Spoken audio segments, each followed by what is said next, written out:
Hey, this is Lee Balcom. Thank you for being here. Thank you for taking the time to watch this video. We're talking about myths of marriage. And so part of why I think you're here is because you're trying to figure out how to get back to your marriage. So why would these myths matter? Because myths maybe take us off track, right? Sometimes we think of myths as these stories from old times and they teach us lessons. These myths are untruths about marriage and they get us into trouble. In fact, these myths can murder your marriage. And we want to talk about 5 in this video, and then I'll come back and talk about another 5 in the next one. That doesn't mean there are only 10 myths. There are others, but these are 10 big ones that I see very frequently when I'm talking with people. And these are 10 myths that tend to really get couples in trouble for particular reasons. And some of them are intermingled. It's like these myths kind of fit together and are interlocked into our fabric because you've heard these myths in movies, in TV shows, and books, and you maybe have been surrounded by them without you even knowing it. When you stumble on the myth, though, then you recognize why it can cause problems. So you may wonder, so why am I telling you about these myths instead of just telling you how you can save your relationship and how to make it better? Well, here's why. There are times when you need to know where you're getting yourself into trouble. And there are times when you need to know what to do. Let's say you go to the doctor, right? And you go to the doctor and you're like, every time I do this, it hurts. And the doctor says, well, quit doing that. Well, it's the same kind of thing with these myths. If we know what the myth is, we can spot the myth. We can decide to step away from it and make sure that it doesn't get in the way of your relationship. That's the thing we're trying to do here. Whatever has caused the problems in your relationship, we want to get you beyond those stuck points. We want to get you to a better place, right? That's what you want. That's why you're spending your time watching this video. And that's what I want for you, because part of my mission in life is to help people get their marriages to where they want them to be, to loving relationships, that there's warmth together, where you want to be with this other person again, the spouse again. And so part of what we want to do is help you get beyond these speed bumps, these stuck points. If you've watched my prior videos, the pause button is one of those big causes. And I'll tell you, the pause button is kind of behind some of these myths because you didn't know that there was an issue there. So let's jump into these first five myths, and then we'll come to the next video for the next 5, okay? So the first one, the one. Number 1, the one. What does that mean? Well, the one is when you have the belief that there is that one person in all the world that is the one person for you, your soulmate. Whenever I hear the one or soulmate, I know that we have entered into the space of the myth of the one. And so here is the first piece. This assumes that out of the billions of people on the planet and the millions and millions of people that would even fit in your kind of the right scenario for you as a spouse, that you have to find the one, that you somehow have found that one. That's what I hear many times. I found the one. I found the one. And so the first thing is that you have already kind of in this preempted by saying you've got this person, this soulmate, the one person who can fit for you. Why is that a problem? Because when you have problems, the one causes you to wonder, is this the one after all, right? Did I find the one? Maybe I thought I'd found the one. Now I need to go find the one, right? And instead of doing the work of making the marriage work, you decide that the real thing is you got to go find this other person. Now, maybe there is some way of saying, yeah, you stumbled upon the one. But if that's the case, then it would make sense that people would work hard to hold on to that one and make that one important. Research shows that when people believe in the one or the soulmate, they are more likely to have troubles, more likely to end with broken relationships than those who don't believe that. The reason is because the one must mean it's right and easy. And as we're going to talk about in a few minutes, that's the problem. So many times I hear people talk about, I've met my soulmate, and it's a kind of a nice way for them to express how deeply they love it. That's fine. This is about the belief that there is that only one. And if it's the right one, then it all goes well. Okay, so myth number one, it's the one. Myth number two, and they lived happily ever after, right? I found my prince or princess or whatever, and they're the one, and now we live happily ever after. There is no happily ever after in life. There is life, and life includes struggles. So the happily ever after myth is that once you go through whatever drama it took to find this right person, then everything is on easy street, right? From here on, we just coast along.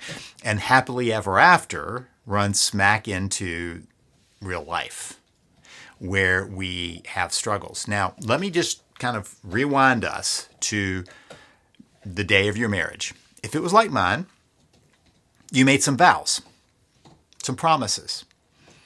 Mine were to love my wife in good days and bad days, which covers pretty much every day. Sick days and healthy days, which says that life may not always be healthy, right? We might have struggles and difficulties. Rich days and poor days. We're not guaranteed wealth in this life. And even if we are, that doesn't mean that it's easy street, right? I know more couples who have gotten into trouble when they have wealth than the people who banded together when they didn't have wealth and made it through. So all those days, we've just covered every possibility of days, none of which were, so you vow to be together and everything works out just fine, happily ever after. That's just not part of a wedding ceremony. And yet it exists in our mind that we should now be moving forward happily ever after. The myth of this is that there's going to be happiness every day. The happily part is ever after, right? And the reality is life gets in the way. So we have to decide how we're going to deal with that when it comes. Because following up on that, it's the myth that a spouse should make me happy. My spouse should make me happy. Happiness is not about a relationship. It's not what somebody else can do for us. We have to find that within ourselves. And so the problem with this is when somebody says, well, I'm not happy, must be my spouse's fault, or I'm not happy, my spouse should make me happy, you hit a roadblock. You hit a dead end. And remember, this kind of fits into that happily ever after, but now I'm not happy because my spouse isn't making me happy. You see how these interlink together? And so many times people believe somewhere based in them that your spouse, that's their job, to make you happy. It's not their job. It's not their responsibility. And it's not possible. They cannot do that. Your spouse cannot make you happy. Now, let me just say that I do believe that somebody, anyone, can bring misery into a relationship, right? Into the relationship. They can bring misery into the relationship. But that's far different than that they could do the opposite and make you happy. Misery is I can be mean, I can be vindictive. There are lots of ways I can make some misery in the relationship. But I don't have the capacity. You don't have the capacity. Your spouse does not have the capacity of making you happy. That's your responsibility. That's your task of finding the way to happiness within yourself. The danger of this is that when there's not happiness, that the blame gets put on a spouse that does not have the capacity of doing that. You're making them responsible for something over which they do not have control. Kind of on the tail end of that, on the heels of that, is that a spouse should know what I want. Somehow we've fallen into this idea that if I have to say what I want and what I need, somehow something is wrong with my spouse. They should just know it. I've watched it so many times in my office where a spouse will be saying, well, you should know what I want. I shouldn't have to tell you this.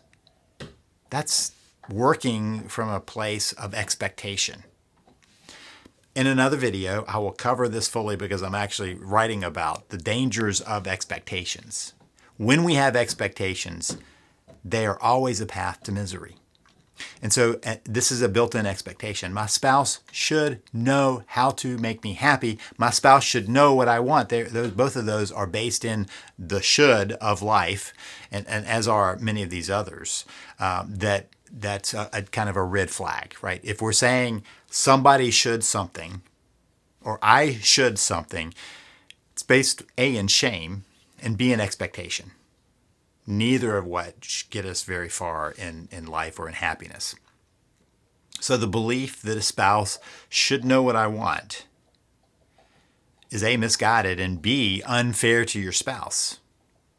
If you make a request and that request is not working out, then you have a different conversation. If you don't make the request and you just expect them to know, you're headed down a path where the relationship is going to be hurting and hurtful because your spouse cannot know what you want at all times. Now, will they sometimes? Absolutely. The myth is that they should always know what you want. I shouldn't have to communicate my needs. You do have to communicate your needs. That's the only way relationships really work. Which brings us to myth number 5, and it's a biggie. This is the belief that either it's easy or it's wrong. This is based in the fact that if a relationship is meant to be, there shouldn't be a struggle. If you're struggling, it indicates that there is something wrong with your relationship. Not that that's life, right? And that when things are important, sometimes they're important enough to go through the difficult times. I want you just to imagine that outside of a marriage, there is a company, right? And the company says, you know what? I think we're going to make this really, really cool device, whatever that device is. And they get into the process of that and they start doing the design work and they set up production. They go, you know, this is a lot more difficult than we thought it was going to be. This is a lot harder. It's taking longer. We need more resources, more information, more knowledge. Well, that would be an expectation for developing something new, right? Whenever we're trying to create something that's worthwhile, sometimes it takes more effort than we think it's going to. More information, more knowledge, more energy. That doesn't mean it's wrong. It just means that sometimes getting to important things is tough, tougher than we think. The problem with this myth is that people use when there is a struggle as proof that the struggle invalidates the relationship.